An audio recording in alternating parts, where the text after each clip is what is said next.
Hello, this is Serena. Welcome. Here in the US, Thanksgiving is coming soon. There's more than a few of us in the trans community who have already learned how to cut family or former friends off during the holiday.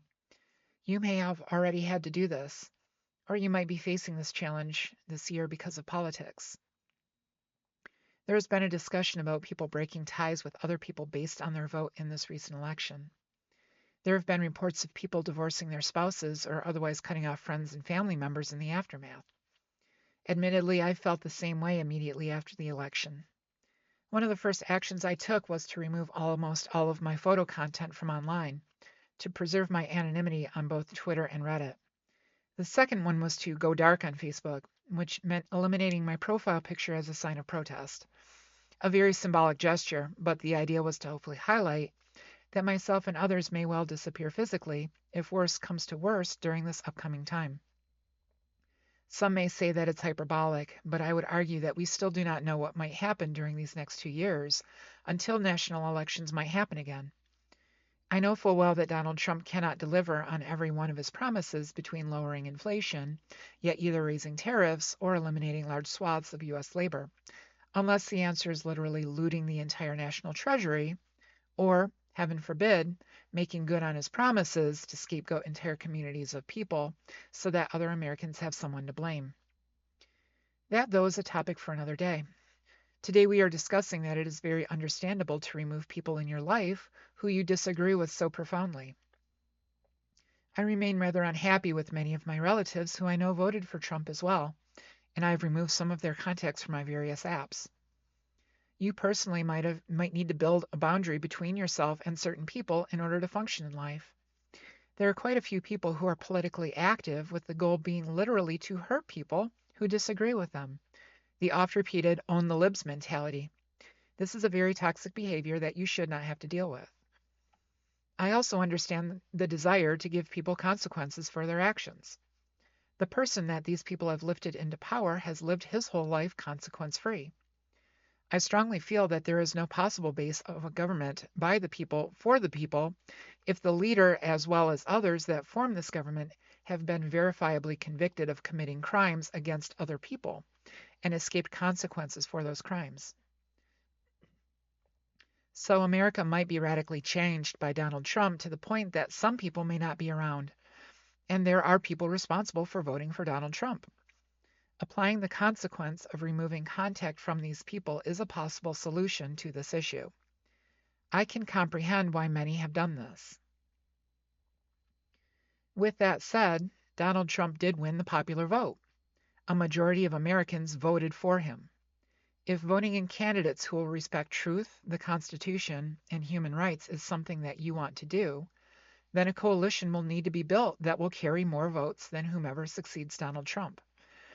This means either that we have to find more voters to vote, or that we will have to work to move Donald Trump's voters. Before you tell me that this is the Democratic Party's failed strategy during the election, yes, I know. I lived through it too.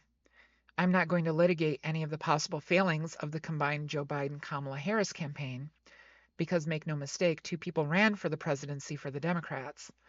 But I am also going to point out that they were working a national campaign. I have the tiniest of platforms here. Right now, this is comparable to any of my few viewers. All you and I can do right now is talk to one person at a time. We are as local as you can get. This means that we can do two things that Biden or Harris couldn't or wouldn't do. We have the ability to listen, and we have the ability to directly educate. Listening means specifically wanting to understand why this person voted for Donald Trump. It could be any number of reasons, really. The bigger question here, though, is whether or not there is some vector for you to be able to discuss things with the other person. Are there one or two issues where education might help? Is there a willingness to listen and learn?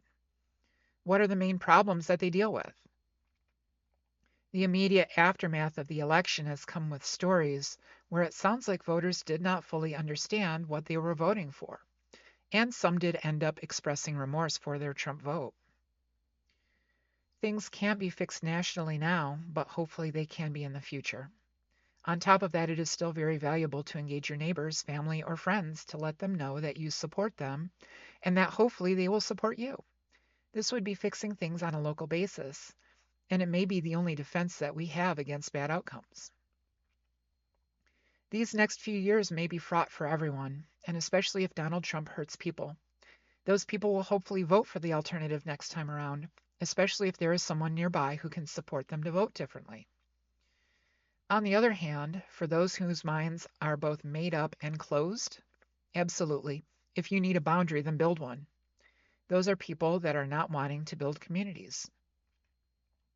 While you might find some common cause with them, they may never really want to reciprocate with you. It is certainly still possible that these people may change in the future. If there is a rule in life, it is that everything changes. We just don't know the time frame. If you have the strength, at least attempt to check in with them as time goes by, but only if you feel strong enough to deal with the emotional burden. This will take a lot of strength to deal with. It's not easy being the bigger person. It occurs to me, though, that a fair proportion of Trump voters are people who are not interested in putting in work. They don't want to educate themselves. They either want easy solutions to complex problems or an easy scapegoat that isn't them. They were just sold the idea that Trump will make America great again, and the only real effort he needed from them was their vote, rather than their ongoing participation in American democracy.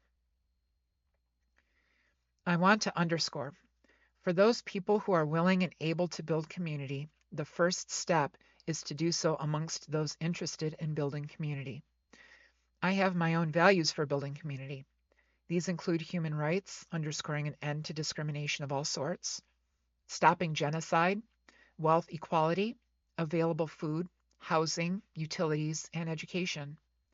I want to build community with those who want to help other people, whether or not they may be able to help at this point. I would like to think that I can create common ground with many of the folks who voted for Trump, but it is far easier for me to work in sympathetic communities in the short term. The point behind this is that if we want to defeat fascism, we have to not be fascists. We have to want to work for everyone in the community. The famous Martin Niemöller poem that starts with, "First they came for the communists, and I did not speak out." Throughout the poem, the fascists were able to fracture the power of the people by splitting them into smaller and smaller groups. If we want to build a country where people can find a better, happier future, we can't give in to being split into smaller and smaller groups. It's going to be hard to live through these next couple years. We will all learn things about this world, and some of those things may end up being scary. It will already be a stretch to deal with it. However, growth is possible. Building community is a difficult process as well. I am learning how to do it on the fly myself, and I know that I will make some mistakes as I do it. However, I refuse to be a fascist, and I refuse to roll over. Our communities based in compassion can be our strength. This world is doing its level best to destroy these communities. It may be possible for some of the Trump voters to want to participate in community in the future as well. And if you foreclose on that possibility now, then it may be that much more difficult in the future. Strong communities with a variety of voices can still exist. The American voters do tend to believe in similar values: the right to housing, the right to medical care. It's just a matter of building those communities to enable us as citizens to work towards those goals. I want to keep moving forward. I continue to look for opportunities to learn. I pledge to keep learning from my mistakes. I know it will be hard to learn from this experience as well, but there are opportunities there to not only keep moving forward, but to expand my horizons into the human journey. And I will happily chronicle this so that future humans can hopefully learn from my experience as well as others. I want to leave you with a statement from Mr. Rogers. My mother used to say a long time ago, whenever there would be any catastrophe that was in the movies or on the air, she would say, always look for the helpers. There will always be helpers on the sidelines. He concluded, because if you look for the helpers, you will know that there's hope. I pledge to be a helper and the hope in my life and others' lives too. Please cultivate hope. It truly shows. Thank you for listening.